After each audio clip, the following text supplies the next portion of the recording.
ایک ایسا بچہ جس کے باپ کا نام علم خان تھا اور خاندان کے لوگ مالدار اور صاحب ثروت تھے۔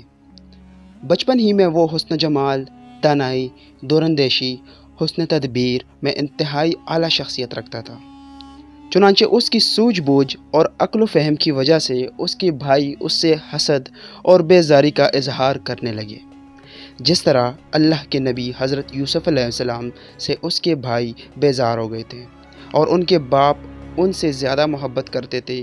اسی طرح اس بچے کا باپ بھی اس کی شخصیت کی وجہ سے دوسرے بھائیوں کے نسبت اس سے زیادہ محبت کرتا تھا، اور جس طرح اللہ کے نبی حضرت یوسف علیہ السلام کے بھائیوں نے اپنے باپ کو مخاطب کرتے ہوئے کہا تھا، اے ہمارے باپ، آپ یوسف کو کیوں ہمارے ساتھ نہیں بھیجتے؟ ہم پر اعتبار نہیں کرتے، حالانکہ ہم تو دل سے اس کے خیرخواہ ہیں۔ کل اسے ہمارے ساتھ جانے دیجیے تاکہ وہ وہاں کھائے، کھیلے، کودے، ہم اس کی حفاظت کے ذمہ دار ہیں۔ بالکل اسی طرح اس کے بھائیوں نے بھی اپنے باپ سے کہا، اسے ہمارے ساتھ بھیجیں تاکہ ہم اسے خوبصورت گھوڑوں کے گلے دکھائیں۔ کچھ تاجر بیچنے کے لیے لائے ہیں۔ اس کے باپ علم خان نے اپنے بیٹے کو دوسرے بیٹوں کے ساتھ جانے کی اجازت دے دی۔ بھائی جب اپنے اس صاحب عقل اور خوبصورت بھائی کو گھوڑوں کے گلے کے پاس لے گئے تو وہاں گھوڑوں کے گلے دکھانے کے بجائے اپنے اس ہر دل عزیز بھائی کو ایک تاجر کے ہاتھ فروخت کر دیا۔ بعض مورخین یہ بھی کہتے ہیں کہ اسے فروخت کرنے والے اس کے چچیرے بھائی تھے۔ جس تاجر کے ہاتھ اسے فروخت کیا وہ اسے بحیرہ لے گیا اور بحیرہ کے حکمران کے قریبی رشتہ دار میں سے ایک کے ہاتھ فروخت کر دیا۔ اس بچے نے خاندان کے بزرگوں کے ہاتھ کچھ عرصہ گزارا۔ اس خاندان کے افراد بڑے اچھے اور پاکیزہ قسم کے لوگ تھے، لہٰذا غلام بچے نے وہاں اچھے دن گزارے۔ نئے مالک نے اس بچے کے ساتھ نیکی میں کوئی کسر اٹھا نہ رکھی اور اسے اپنے بچوں کی طرح پالا۔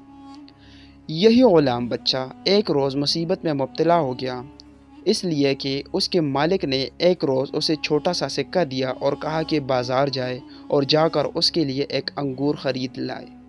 بچہ بازار گیا لیکن رستے میں سکہ اسے کہیں کھو گیا۔ سکے کے کھو جانے کی وجہ سے وہ غلام بچہ بڑا پریشان، بڑا فکر مند تھا۔ مالک کی مار کی خوف کی وجہ سے وہ کانپنے لگا اور ایک جگہ بیٹھ کر بے اختیار رونے لگا۔ اسی حالت میں ایک شخص اس کے پاس آیا۔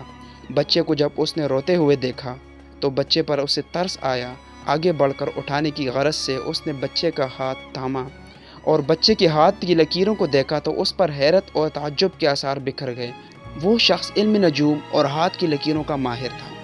بچے کے ہاتھ کی لکیروں کو دیکھتے ہوئے اس نے بچے سے پوچھا، تو یہاں علیحدگی میں بیٹھ کر کیوں روتا ہے؟ کیا تو غلام ہے؟ تیرا مالک تجھ پر سختی کرتا ہے؟ بچے نے سچائی سے کام لیتے ہوئے اسے بتا دیا کہ اس کے مالک نے اسے ایک سکہ دیا تھا تاکہ اس کے لیے انگور خریدے، پھر سکہ اسے کہیں کھو گیا ہے۔ اس شخص نے ایک سکہ اس بچے کے ہاتھ پر رکھ دیا اور مخاطب کر کے کہنے لگا، لے اس سکے سے اپنے آقا کے لیے انگور خرید کر لے جا۔ دیکھ تیرے ہاتھ کی لکیریں بتاتی ہیں تو ایک روز حکمران اور بادشاہ بنے گا، اور جس روز ایسا ہو جائے گا اور تو کسی سلطنت کا مالک بن جائے گا تو اللہ کے بندوں کی تعظیم کرنا اور ان کے حقوق کا خیال رکھنا۔ کہتے ہیں اس ننھے غلام نے اس شخص سے یہ عہد کر لیا اور جو سکہ اس شخص نے اسے دیا تھا اسے اس نے انگور خریدے اور اپنے مالک کو پیش کیا۔ بچے نے اس خاندان میں کچھ عرصہ ایک غلام کی حیثیت سے گزارا۔ آخر انہوں نے اسے ایک تاجر کے ہاتھ فروخت کر دیا۔ جس تاجر نے اسے خریدا کہتے ہیں اس کا نام حاجی بخاری تھا۔ چند روز اس نے اس بچے کو غلام کی حیثیت سے اپنے پاس رکھا، یہاں تک کہ اسے اس سے ایک اور تاجر نے خرید لیا۔ نئے خریدنے والے تاجر کا نام جمال الدین چست قبا تھا۔ نیا مالک جمال الدین اس بچے کو فروخت کرنے کے لیے ترکستان سے غزنی شہر لے گیا۔ اس وقت غزنی شہر لونڈیوں اور غلاموں کی منڈی خیال کیا جاتا تھا۔ لوگوں کا کہنا ہے کہ غزنی شہر میں اس سے پہلے جس قدر بچے غلاموں کی منڈی میں فروخت کرنے کے لیے آئے، وہ بچہ ان غلاموں میں سب سے زیادہ خوبصورت، سب سے سلیقہ شعار، حسن و جمال اور قابل ستائش اور صاف سے مالا مال تھا۔ اوروں کی نسبت اس کی ہلاک پسندیدہ عقل اور دانش کے آثار بھی اس کے چہرے اور اس کی آنکھوں سے ظاہر ہوتے تھے۔ اس بچے کو جو تاجر فروخت کرنے کے لیے غزنی لایا اس کا نام جمال الدین تھا۔ اس کے پاس ایک اور بچہ بھی تھا جسے وہ فروخت کے لیے لایا تھا اور چاہتا تھا کہ غزنی میں دونوں بچے کو فروخت کر دے۔ اس وقت غزنی میں سلطان شہاب الدین غوری کی حکومت تھی۔ جب فروخت کرنے کے لیے وہ دونوں بچے سلطان کے سامنے لائے گئے، قیمت لگانے والوں نے سلطان کے سامنے دونوں بچوں کی قیمت 1000 دینار مقرر کی۔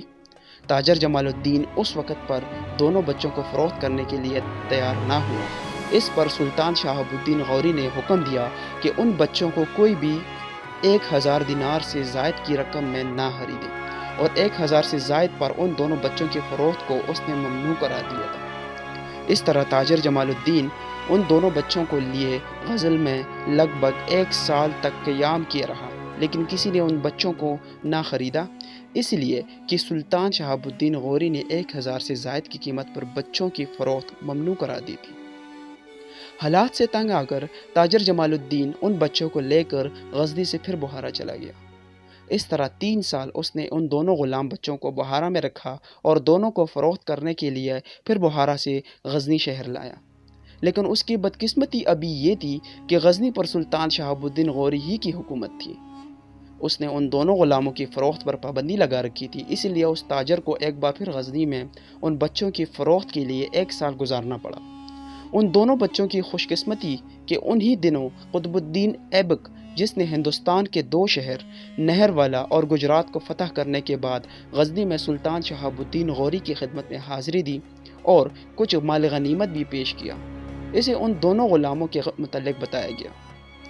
قطب الدین ایبک نے جب ان دونوں غلام بچوں کو دیکھا تو اس نے ان دونوں کو خریدنا چاہا، تو اسے بتایا گیا کہ سلطان شہاب الدین غوری نے ان دونوں کی خرید پر پابندی لگا رکھی ہے۔ اس بنیاد پر قطب الدین نے شہاب الدین غوری سے ان دونوں بچوں کو خریدنے کی اجازت مانگی۔ قطب الدین کی اجازت مانگنے پر شہاب الدین غوری نے قطب الدین کو مخاطب کرتے ہوئے کہا، چونکہ میں ایک بار ان بچوں کی فروخت روکنے کا فرمان جاری کر چکا ہوں، لہٰذا صرف تمہاری خاطر اس میں تبدیلی کرنا انصاف کے خلاف ہے۔ اگر تم ان دونوں بچوں کو خریدنا بھی چاہتے ہو تو غزنی شہر میں نہیں، تم یا اور کوئی انہیں غزنی میں نہیں خرید سکتا۔ بہتر یہ ہے کہ تم تاجر سے کہو کہ دونوں غلام بچوں کو دلی لے جائیں، وہاں تم جس قدر چاہے رقم ادا کر کے دونوں غلام کو خرید لینا۔ قطب الدین ایبک نے سلطان شہاب الدین غوری کی اس تجویز کو پسند کیا۔ قطب الدین نے غزنی میں جو کام نپٹانے تھے انہیں نپٹانے کے بعد وہ بڑی سرعت کے ساتھ غزنی سے دلی کی طرف روانہ ہو گیا۔ اس کے ساتھ اس کا ایک دوست جس کا نام نظام الدین محمد تھا، اور غزنی سے دلی کی طرف کوچ کرتے ہوئے قطب الدین ایبک نے اپنے ساتھی نظام الدین سے کہا کہ وہ اپنے ساتھ تاجر کو ہندوستان لے کر آئے۔ قطب الدین ایبک کا ساتھی نظام الدین محمد جمال الدین نام کے تاجر کو غزنی سے دلی لے گیا تاکہ قطب الدین ایبک دلی میں ان دونوں غلاموں کو خرید سکے۔ جب یہ دونوں غلام اپنے آقا جمال الدین کے ہمراہ نظام الدین محمد کے ساتھ دلی پہنچے تو قطب الدین ایبک نے دونوں غلام 1 لاکھ چیتل میں خرید لیے۔ چیتل ایک چھوٹا سا سکہ تھا جو ان دنوں سلطان شہاب الدین غوری کی مملکت میں راج تھا۔ کہتے ہیں 1 درہم میں 25 چیتل بنتے تھے۔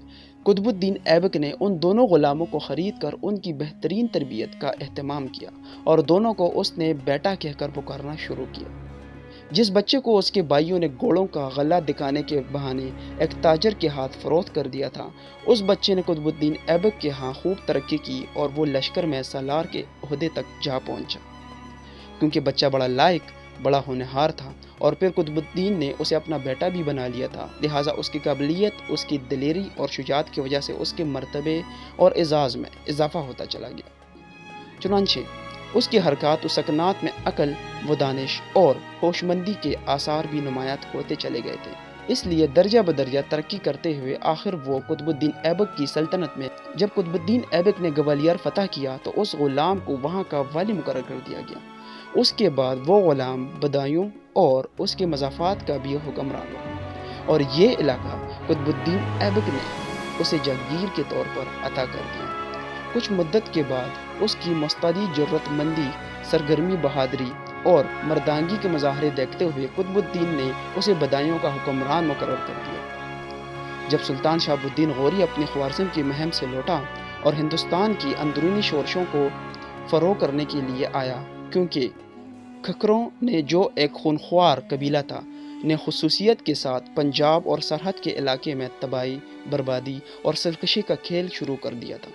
لہٰذا شہاب الدین غوری انہی سے نمٹنے کے لیے غزنی سے ہندوستان آیا۔ ساتھ ہی اس نے قطب الدین ایبک کو بھی حکم دیا کہ ان باغیوں کا خاتمہ کرنے کے لیے وہ بھی ایک لشکر لے کر دلی سے پنجاب کا رخ کریں۔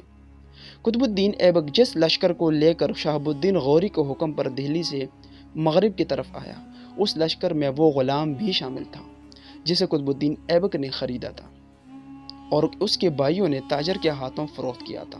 جس وقت ان باغیوں کے ساتھ جنگ شروع ہوئی اور باغی دریا جہلم کو عبور کر کے ایک جزیرے کی طرف جانے لگے، تب اس غلام نے ایسی جرأت مندی، ایسی بہادری کا مظاہرہ کیا کہ اپنا گھوڑا پورے ساز و سامان کے ساتھ دریا جہلم میں ڈال دیا۔